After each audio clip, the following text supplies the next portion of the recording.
¿Alguna vez habías visto esta imagen? Es la Biblia, o al menos un aspecto fundamental de ella, su hiperconectividad. El diseñador Chris Harrison plasmó de esta manera un total de casi 64,000 referencias cruzadas, vínculos entre lugares, personas, frases, números, objetos y mucho más. Y como si de una sinfonía se tratase, la Biblia contiene todo tipo de acordes literarios, con los cuales logra componer una sola pieza maestra. Es como si sus páginas estuvieran gobernadas por un lenguaje que trasciende el lenguaje escrito, para comunicar lo que en última instancia está más allá de las palabras. Es más, no debemos pensar que esta imagen captura completamente la hiperconectividad de la Biblia. Las referencias cruzadas superan lo que vemos en esta gráfica, y probablemente desafiando cualquier intento de cuantificación. En efecto, la Biblia es un solo mosaico inimaginablemente diverso, pero inimaginablemente unificado también, al servicio de un Dios que desciende sobre el lenguaje escrito para invitarnos a participar de su lenguaje eterno. No que el papel sea divino por sí mismo, sino que nos invita a encontrarnos con Dios como una escalera que debe ser ascendida, una casa que debe ser explorada, un marco que debe ser contemplado. Las Sagradas Escrituras son en este sentido un cofre de tesoros que demanda toda una vida de sacrificios para acceder a sus riquezas. En mi caso, que llevo más de una década estudiando la Biblia sin parar, lo único que he logrado es ser más y más consciente de cuánto ignoro. A menudo, la tarea se siente como un mar ingobernable, una montaña inescalable, un universo inagotable. Pero aún así, la Biblia me da la bienvenida para seguir contemplando sus tesoros.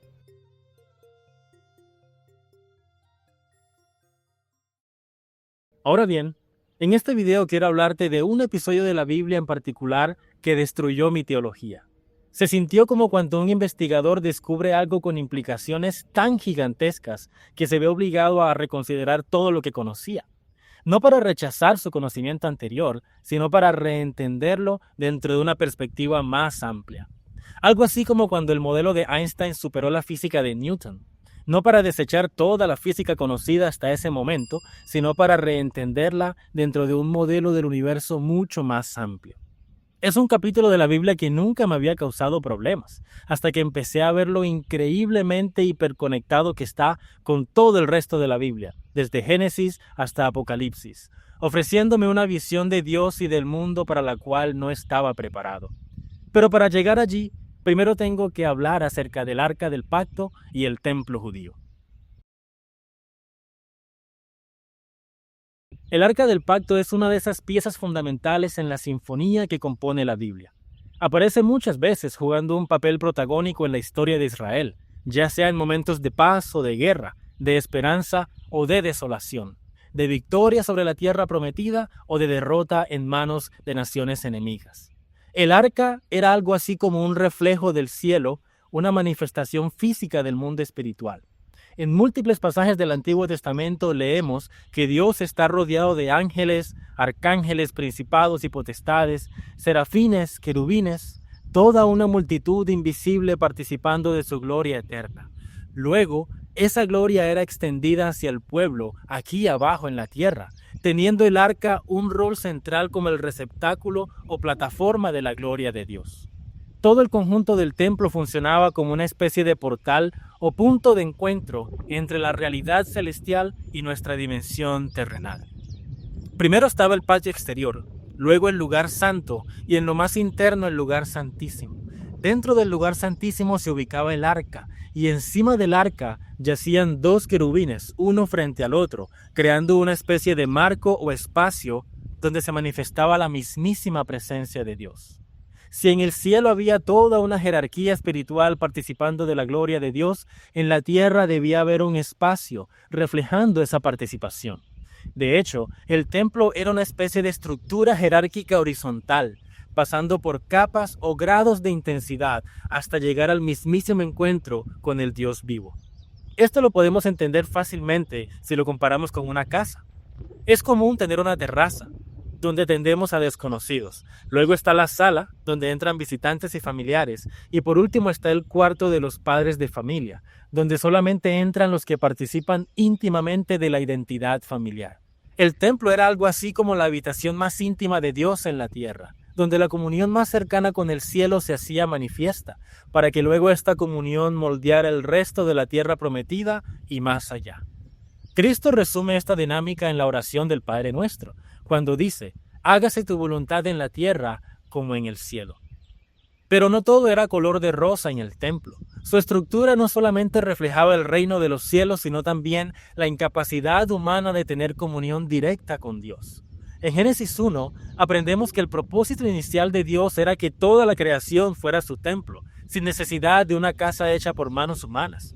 Pero luego de la caída de Adán y Eva, un querubín fue puesto en la entrada del jardín con una espada encendida, protegiendo el acceso. De hecho, cuando una persona se paraba exactamente frente al tabernáculo, la arquitectura sagrada creaba un efecto fascinante. Se veían los querubines rodeados por el fuego del altar. Ni siquiera el sumo sacerdote podía acceder libremente a la presencia de Dios. Él solo podía entrar al lugar santísimo una vez al año y solo llegaba hasta los querubines. Es decir, ni siquiera él era capaz de participar plenamente de la gloria de Dios como lo hicieron Adán y Eva en el jardín antes de la caída. Todo tenía que hacerse como caminando con pies de plomo en un territorio peligroso. Y así era necesaria la mediación de los querubines y de todo el conjunto del templo, como una especie de graduación, de manera que la intensidad de la presencia de Dios no aniquilara al sumo sacerdote. Las diferentes recámaras del templo graduaban la intensidad de esta presencia, de manera que el pueblo de Israel pudiera participar de Dios sin morir en el intento. Algo así como cuando nos vemos obligados a usar filtros para poder observar un eclipse de sol sin quedar ciegos. Esto nos lleva a otro aspecto de los querubines. Ellos eran guardianes de la revelación divina. De manera similar a los esfinges egipcios o griegos, los querubines estaban relacionados a los misterios del cosmos.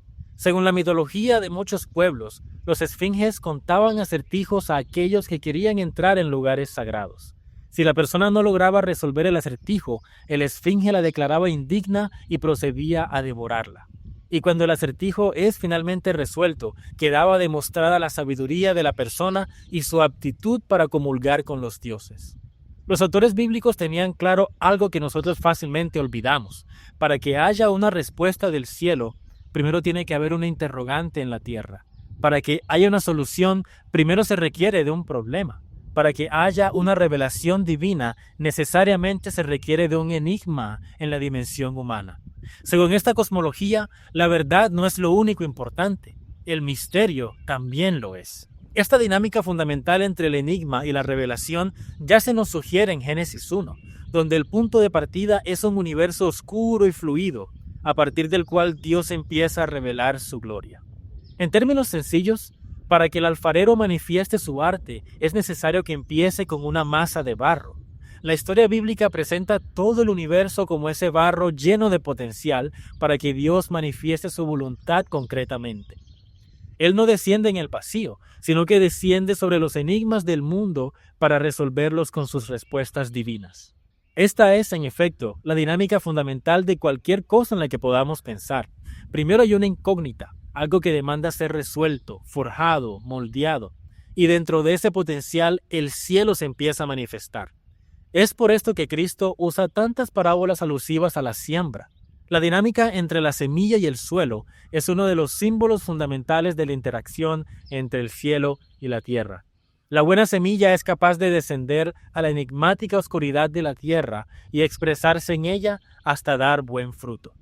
E insisto, cualquier actividad humana tiene ese punto de partida entre la voluntad del artista y la materia prima, y en ese encuentro todos los espacios humanos son moldeados, ya sea una pintura, una empresa o una nación entera. Por lo tanto, los querubines representan la realidad enigmática dentro de la cual Dios se revela, indicándonos que Dios es capaz de lidiar con toda la oscuridad cósmica, sin importar cuán sombría es, para revelar el cielo en ella. Es por esto que profetas como Isaías o Jeremías sintieron mucho miedo al ver estas criaturas. Ellos describieron a los querubines como la plataforma o el carruaje sobre el cual Dios se desplaza, como si Dios fuera un jinete y los querubines fueran su caballería, capaces de expresar la voluntad de su amo por donde quiera que pasan. El arca del pacto con sus dos querubines era un modelo terrenal de esta realidad celestial, y el templo en general Era la plataforma cósmica a partir de la cual Dios expresaría sus propósitos sobre toda la tierra. Ahora bien, muchos teólogos, antropólogos y arqueólogos se han preguntado, ¿qué pasó con el Arca del Pacto? ¿Dónde está? ¿Quién la tiene? Cuenta una leyenda que fue a parar al remoto país de Etiopía, donde ha sido guardada y protegida por miles de años. Por mucho tiempo, yo no le di importancia a este tema. Después de todo, pensaba, esto ya no tiene ningún significado en el Nuevo Testamento. Cosas como el Arca del Pacto, el templo, los querubines y todo eso eran simplemente sombras de la realidad que es Cristo Jesús, pensaba yo. Sin embargo, Lucas capítulo 1 presenta una imagen muy diferente. Aunque no salta a la vista de inmediato, lo cierto es que el primer capítulo del Evangelio según Lucas está repleto de referencias al Arca del Pacto. Es un texto que se establece como un paralelo directo con 2 de Samuel capítulo 6. Te muestro 7 conexiones directas. En 2 de Samuel 6, el Arca del Pacto es llevada de la casa de Obed-Edom a la región montañosa de Judea. En Lucas capítulo 1, María viaja a la casa de Elizabeth y Zacarías en la región montañosa de Judea. En 2 de Samuel 6, David, vestido como sacerdote, baila y salta con gran gozo frente al arca. En Lucas capítulo 1, Juan el Bautista, de linaje sacerdotal, salta en el vientre de su madre Elizabeth frente a María. En 2 de Samuel 6, David pregunta, ¿cómo ha de entrar en mi casa el arca del Señor? En Lucas capítulo 1, Elizabeth pregunta, ¿cómo es esto que la madre de mi Señor venga a verme? En 2 de Samuel 6, David exclama frente al arca del Señor.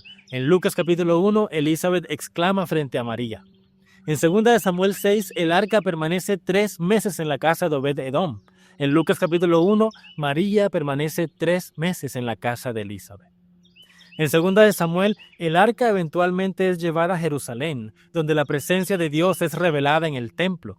En Lucas, María eventualmente es llevada a Jerusalén, donde revela al Dios encarnado en el templo. Y finalmente, una conexión loquísima. Pon mucha atención. En 2 de Samuel 6, la casa de Obed-Edom fue bendecida por la presencia del arca. En Lucas capítulo 1, la palabra bendita se usa repetidamente para describir a María. Este detalle tiene más ecos en el Antiguo Testamento. Miremos por ejemplo Jueces capítulo 5. Bendita sea sobre todas las mujeres Yael. Bendita sea en su casa sobre todas las mujeres. Con una mano tomó la estaca y con la otra el mazo de trabajo. Y golpeó a Sísara en la cabeza, de un golpe le atravesó las sienes. En este texto, Yael es declarada bendita sobre todas las mujeres por atravesar la cabeza de Sísara. Esto es, a su vez, una referencia a Génesis capítulo 3, cuando Yahvé maldice a la serpiente. Allí Dios declara que la mujer y su descendencia estará en oposición a la serpiente y su descendencia, y que la descendencia de la mujer aplastará la cabeza del enemigo. Es por esto que Yael es declarada bendita sobre todas las mujeres en Jueces capítulo 5, pues al aplastar las sienes de su enemigo pagano, Yael participa del plan de Dios de aplastar la cabeza de la serpiente, el enemigo definitivo en la narrativa bíblica. Yael es por lo tanto algo así como una nueva Eva, que en vez de ser seducida por el fruto prohibido, aplasta la cabeza de la serpiente tentadora. ¿Y qué tiene que ver todo esto con el arca y María? Te lo muestro. Volviendo a 2 de Samuel, leemos que los filisteos habían capturado el arca de Dios y la habían introducido en su templo pagano. En otras palabras, habían introducido el arca en el reino perverso de la serpiente. Y adivinen qué sucedió después según el texto. El ídolo pagano Dagón amaneció decapitado al día siguiente. Es decir, la presencia del arca, que es una especie de sierva del Dios vivo, decapitó al ídolo pagano. Y dado que María es declarada bendita entre todas las mujeres como Yael, luego ella se convierte en el cumplimiento supremo de este simbolismo de la sierva guerrera. En María se junta tanto la historia del arca que decapita a Dagón como la historia de Yael, que es declarada muy bendita por aplastar la cabeza de Sísara. Por supuesto, no tienes que estar de acuerdo conmigo, pero si lo consideras por un momento vas a notar más conexiones entre el arca del Antiguo Testamento y los relatos de María. Menciono unas cuantas conexiones más. El canto de María en Lucas capítulo 1. Este canto comparte temas con la alabanza de Ana en 1 de Samuel 2, donde Ana celebra el nacimiento milagroso de Samuel y su dedicación en el templo. Así como Ana, María canta acerca de su Hijo milagroso y lo presenta en el templo. Este paralelo adquiere mucha profundidad cuando pensamos en María como el nuevo arca, porque así como en el Antiguo Testamento el arca es introducida en Jerusalén para adorar al Dios vivo, así María es el arca del Nuevo Testamento que introduce a Cristo en el templo para adorar al Dios encarnado. En Génesis 1, el Espíritu se pasea sobre la tierra. Luego en el libro del Éxodo, el Espíritu cubre el arca luego de ser terminada para revelarse en ella. Y finalmente en Lucas capítulo 1, el Espíritu Santo cubre a María para revelar al Logos eterno en ella. Y por último, Apocalipsis. Este libro contiene una de las conexiones más alucinantes y debatidas entre María y el arca del templo. Está entre el final del capítulo 11 y el principio del capítulo 12. Hay que recordar que la división de capítulos y versículos fue agregada a la Biblia posteriormente, y que estas divisiones numéricas no siempre se corresponden con las divisiones literarias del texto. Cuando leemos el final del capítulo 11 junto con el principio del capítulo 12, obtenemos esto. En ese momento, el templo de Dios se abrió en el cielo, y en él se veía el arca de su pacto. Hubo entonces relámpagos, voces, truenos, un terremoto y una granizada impresionante. Pudo entonces verse una gran señal en el cielo. Apareció una mujer cuyo vestido era el sol. La luna estaba debajo de sus pies y su cabeza llevaba una corona con 12 estrellas. Estaba encinta y gritaba por los dolores de parto y por la angustia del alumbramiento. La mujer dio a luz a un hijo varón, el cual gobernará a todas las naciones con cetro de hierro, pero su hijo le fue arrebatado para Dios y su trono. Y así, el Evangelio según Lucas y múltiples textos del Nuevo Testamento parecen declarar a toda voz que María está íntimamente relacionada al arca del pacto y el templo en general. Esto me generaba muchos problemas al principio. ¿No deja la Biblia en claro que Cristo mismo es el nuevo templo? ¿No leemos en el Evangelio de Juan que el cuerpo de Cristo es el tabernáculo que Dios hizo para sí mismo en la tierra? ¿Dónde figura María en todo esto? Si en verdad existe una relación entre el arca y María, ¿cuál es exactamente? No es posible avanzar en esta conversación sin profundizar en un concepto bíblico fundamental. Es el concepto de participación. Según la cosmología bíblica, todo en el mundo existe a través de la participación. Volvamos al ejemplo inicial de este video, la Biblia. Así como lo mencioné, la Biblia tiene una gran multiplicidad de autores, géneros literarios, historias, giros, inversiones. Es inagotablemente compleja. Sin embargo, la gráfica nos muestra cómo todo está entretejido y todo participa de un solo supermensaje, una superhistoria cósmica donde Dios se va revelando en el mundo. Es decir, a través de la participación en este metalenguaje, la Biblia, siendo increíblemente múltiple, se constituye como una sola unidad. Pensemos ahora en una familia. Una familia está compuesta de varios miembros. Sin embargo, todos estos miembros participan de una sola identidad. Esta participación los relaciona, los une como un solo ser, o al menos idealmente. Lo mismo podemos decir de prácticamente cualquier cosa en la que podamos pensar. Una manzana, un perro, una casa, están todos compuestos de muchas partes que no obstante participan de una sola identidad. A través de esa participación, toda esa multiplicidad se constituye como una sola cosa. Lo mismo ocurre en el pueblo de Dios. En el Antiguo Testamento, Israel figura como el representante de Dios en el mundo. Por eso leemos en Génesis que Adán y Eva fueron creados a imagen de Dios. Ellos fueron puestos como el reflejo o el ícono de Dios en la tierra.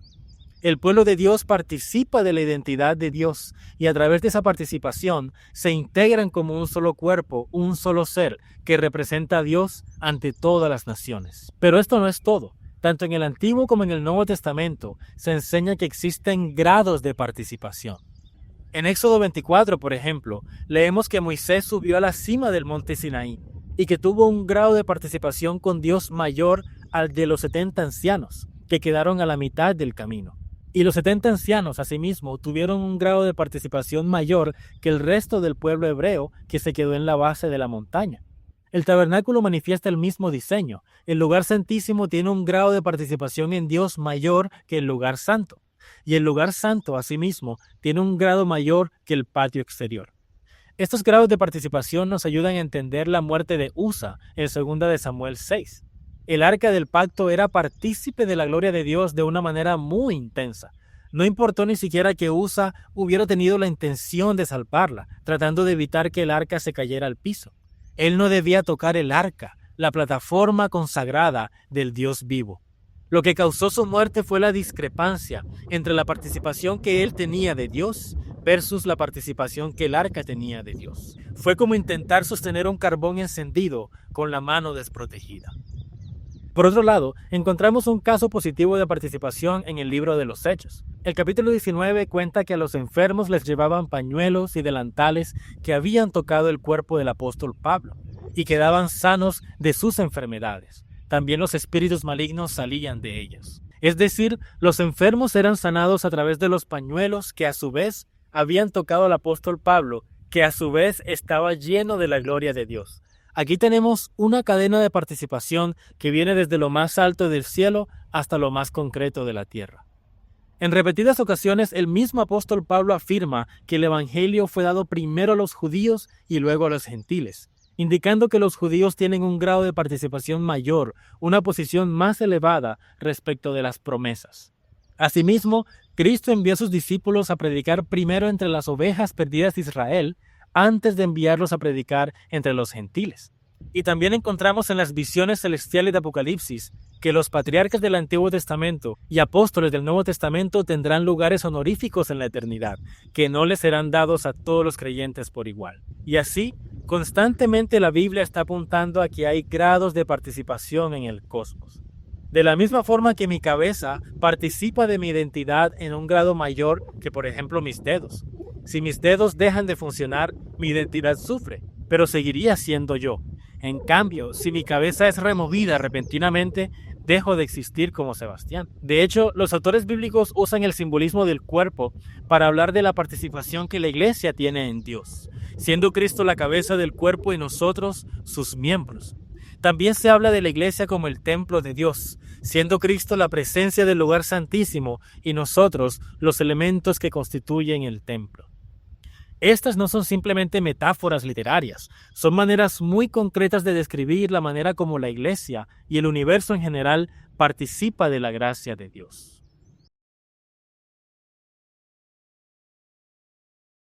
Con esta idea de participación en mente, volquémonos al asunto crucial de este video, la interrogante que revolucionó por completo mi teología.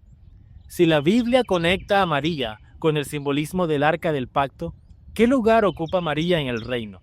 O en otras palabras, ¿cuál es su grado de participación en la gloria de Dios? Una vez más, no tienes que estar de acuerdo conmigo, pero si consideramos por un momento que María es el arca en la visión de Apocalipsis, eso querría decir que ella está no en el patio exterior, no en el lugar santo, sino en el lugar santísimo. Ella estaría en el centro del lugar santísimo, como el arca definitiva sobre la cual Cristo se ha revelado en estos últimos tiempos. Volvamos a leer el texto de Apocalipsis 11 y 12 con más detalle. En ese momento, el templo de Dios se abrió en el cielo, y en él se veía el arca del pacto. Hubo entonces relámpagos, voces, truenos, y un terremoto y una granizada impresionante. Pudo entonces verse una gran señal en el cielo. Apareció una mujer cuyo vestido era el sol. La luna estaba debajo de sus pies y en su cabeza llevaba una corona con 12 estrellas. Estaba encinta y gritaba por los dolores de parto y por la angustia del alumbramiento. La mujer dio a luz a un hijo varón, el cual gobernará a todas las naciones con cetro de hierro, pero su hijo le fue arrebatado para Dios y su trono. Hay interminables debates en cuanto a quién es esta mujer vestida de sol, parada sobre la luna y con una corona de estrellas. ¿Es un símbolo de Sara quizás, la esposa de Abraham? ¿O de pronto es Raquel, la esposa de Jacob? ¿O será un símbolo de Sión, el pueblo de Dios en el Antiguo Testamento? ¿O será acaso un símbolo de la iglesia en los últimos tiempos? En realidad, la respuesta fundamental es sí, sí, sí y sí. Hay que recordar que el simbolismo bíblico no se refiere a una sola cosa o persona. Los símbolos son por definición condensaciones de la realidad, puntos sumamente cargados de significado a través de los cuales podemos ver múltiples épocas y personajes humanos. La palabra símbolo significa justamente eso, arrojar juntamente. es decir, unir lo múltiple y disperso en una sola imagen coherente, que nos permita entender luego múltiples aspectos de la realidad. Por lo tanto, la mujer vestida de sol, parada sobre la luna y con una corona de estrellas, es simultáneamente personajes individuales como Sara y Raquel, y en una escala más grande también es Sión, y ahora en los últimos tiempos también es la iglesia. Todas estas entidades femeninas, ya sea individuales o colectivas, participan de esta visión simbólica. Y por supuesto, María no se queda por fuera de esta participación. Al contrario, ella, al ser el arca del Dios encarnado, participa y cumple perfectamente este símbolo celestial. Hay que recordar que Sara y Raquel engendraron a hombres que fueron apenas una sombra del Dios encarnado que María engendró por el Espíritu. En toda la Biblia, el único miembro de la iglesia que se vincula específicamente con el arca del pacto es María. Y así, en el libro de Apocalipsis, cuando los cielos se abrieron y el arca celestial se hizo visible, Juan vio principalmente a María junto a Cristo, como el receptáculo del mismísimo Dios, el cumplimiento más sublime del simbolismo femenino. En el Antiguo Testamento, Dios se manifestaba de manera parcial en el arca. Ahora se ha manifestado de manera definitiva en María. En el Antiguo Testamento, el lugar santísimo nunca pudo hacer permanente el descenso de la Shekinah. Ahora, la divina presencia ha descendido y asumido completamente nuestra humanidad en su vientre. Nunca hubo en el Antiguo Testamento ningún tipo de madera, de oro o de perla preciosa lo suficientemente pura para que Dios tomara un cuerpo para sí. Solamente la pureza voluntaria de María posibilitó la encarnación.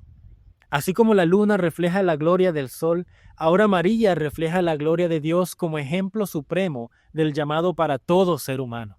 Por supuesto, toda la iglesia, todos nosotros, somos el templo de Dios, pero solo María es el arca, la manifestación más sublime de lo que todos nosotros debemos aspirar a convertirnos. Es muy llamativo, de hecho, que el único mandamiento registrado de María en toda la Biblia es: hagan todo lo que Él les diga. Juan 2, versículo 9. Es decir, ella se manifiesta como un espejo puro, completamente vaciada de sí misma, haciéndonos dirigir la mirada hacia el único Dios verdadero. Es como la luna que se dedica por completo a reflejar la gloria del sol y que mueve poderosamente las mareas de nuestra alma para dedicarnos y rededicarnos por completo al Creador de todas las cosas. Por eso no tiene ningún sentido rechazar el lugar de María en el reino.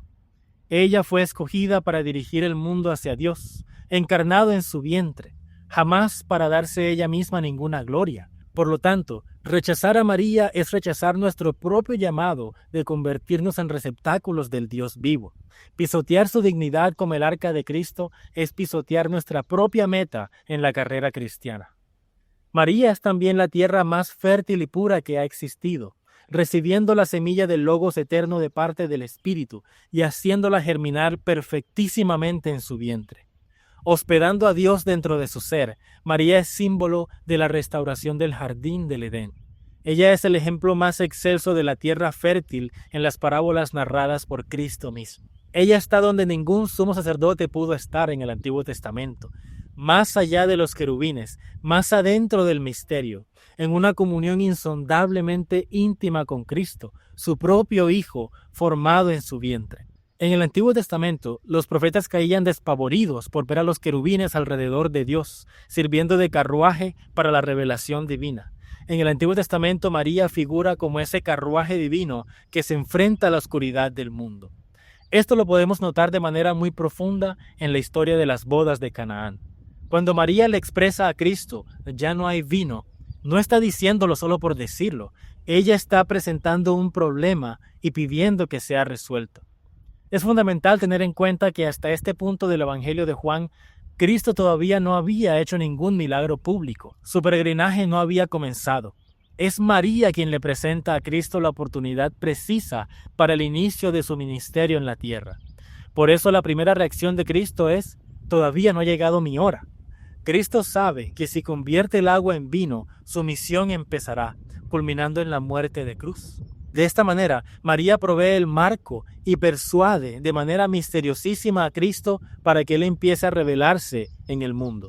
María es entonces símbolo profundísimo de la plataforma o el marco que soporta y encausa el ministerio de Cristo. Otra similitud entre María y los querubines es que ella es guardiana de los misterios divinos. Esto se insinúa en los evangelios cuando leemos que María guardaba las cosas en su corazón. Nosotros no podemos ni imaginar la sabiduría que atesoraba María en su interior, su virtud y su absoluta dedicación a contemplar la divinidad. Ella es, por lo tanto, símbolo de la habitación sagrada, privada, de manera que la perla más preciosa que es Cristo no caiga entre los cerdos. Este es, de hecho, el misterio profundo detrás de la práctica de las mujeres cristianas de ponerse un velo en la cabeza. El velo no es señal de opresión, sino de autoridad. Es la autoridad femenina de ser escogida como la protectora y guardiana de la divinidad misma. Y de esta manera, ella es también similar a los velos del templo, en el sentido de que María gradúa la intensidad de la presencia de Dios para que podamos acercarnos. Ella no manifestó a Dios de manera amenazante o aniquiladora, sino que lo engendró de la forma más delicada posible, un bebé en un pesebre. De manera que hasta los cerdos como yo podamos acercarnos poco a poco al Dios hecho carne que descansa en su regazo. Según la visión de Juan, María es la madre de todos, incluso de aquellos que no tienen madre, incluso de aquellos que la pisotean como madre. Leamos cómo termina la visión de Apocalipsis capítulo 12. Entonces la serpiente arrojó mucha agua por la boca, para que la mujer fuera arrastrada como por un río.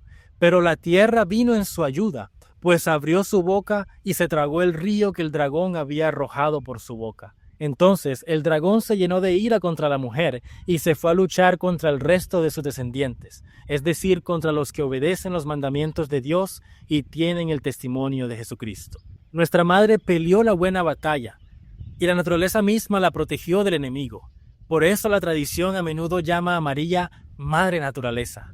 Satán no pudo ponerle un solo dedo encima, puesto que la naturaleza la favorece, y ahora ella recibe nuestras lágrimas y nos renueva desde el cielo, transformando el dolor en consuelo. Con su abrazo materno y lleno de fuerza vital, nos adentra en el encuentro con el Dios vivo, donde la monstruosidad de nuestro ser es atendida y nuestro corazón es sanado. Ella es modelo como nadie más de la virtud cristiana más elevada de todas, la humildad. Pues ser la madre de Cristo significó negarse absolutamente, darse absolutamente, como el barro que se ofrece sin reservas, con tal que Cristo se revele sublime en ella y a través de ella hacia nosotros. Y por esta humildad ella es bendita por siempre, tanto en el cielo como en la tierra. María ya posee la gloria que toda la iglesia anhela un día tener. Ella, al igual que todos los santos que han partido, está con Cristo, en el templo arriba en el cielo y haciéndose presente entre nosotros en la tierra. Aunque todavía no veamos la tierra entera reflejando la gloria de Dios, el hecho que Juan haya visto este nuevo templo con su arca gloriosa en el cielo es garantía certerísima de que Dios está, en efecto, elevando el universo y haciéndolo participar de su gloria eterna por siempre. Señor.